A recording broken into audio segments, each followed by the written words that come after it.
listesindeki imzaları saymak suretiyle ikinci olağan kongremizi yapmak için yeter sayısına ulaştığı tespit edilmiştir. Kongremizi açıyoruz.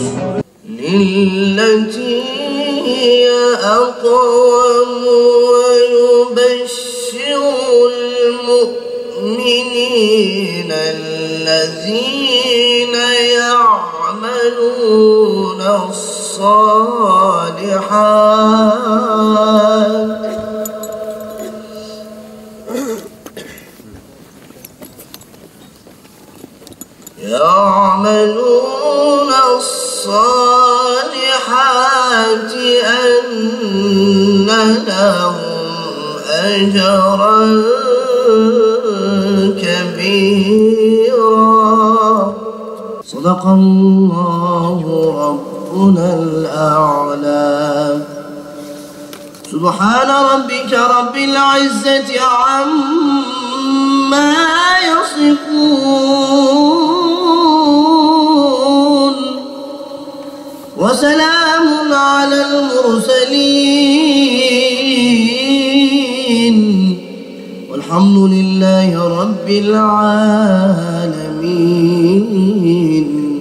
تقبل منا بحرمة الفاتحة. Mevcut partilere baktığımızda Hüdapar ile partimiz ile çok farklı programlara sahiptirler.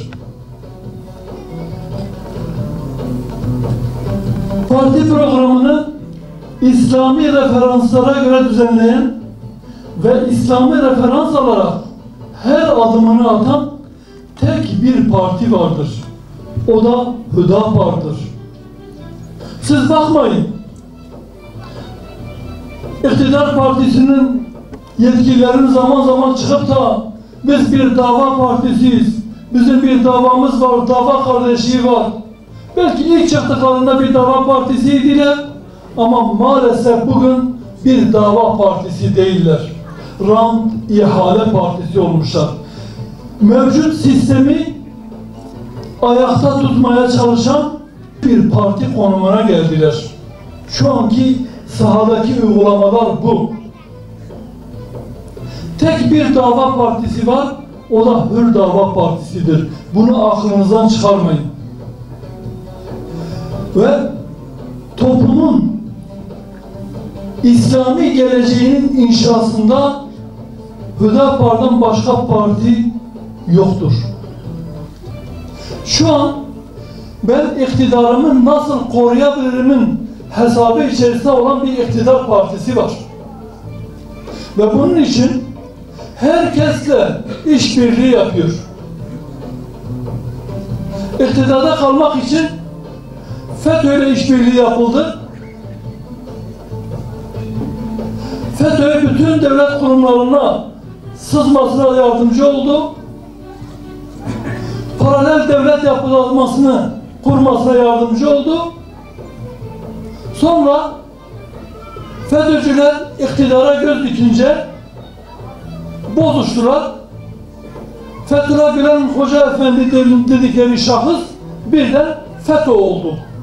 Geçenlerde Adalet Bakanı bir daha söyledi. 28 Şubat mağdurlarını biliyoruz, haberimiz var ve bu insanlar için yeniden yargılama diyorsanız yol açık. Bu insanlar başvurdular. Ama maalesef olumsuz mesele. Niye?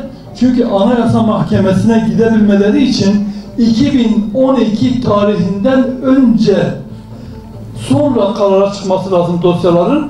Bunların büyük bir bölümü de 2012 tarihinden önce bittiği için yasal olarak Anayasa Mahkemesi'ne adil yargılamaya başvuramıyor. Önce insan, öncelik adalet. Bu ikisi olmazsa olmaz. İnsanınıza değer veriyorsanız kardeşliği tesis edeceksiniz. Adaleti sağlamak istiyorsanız kardeşliği tesis edeceksiniz.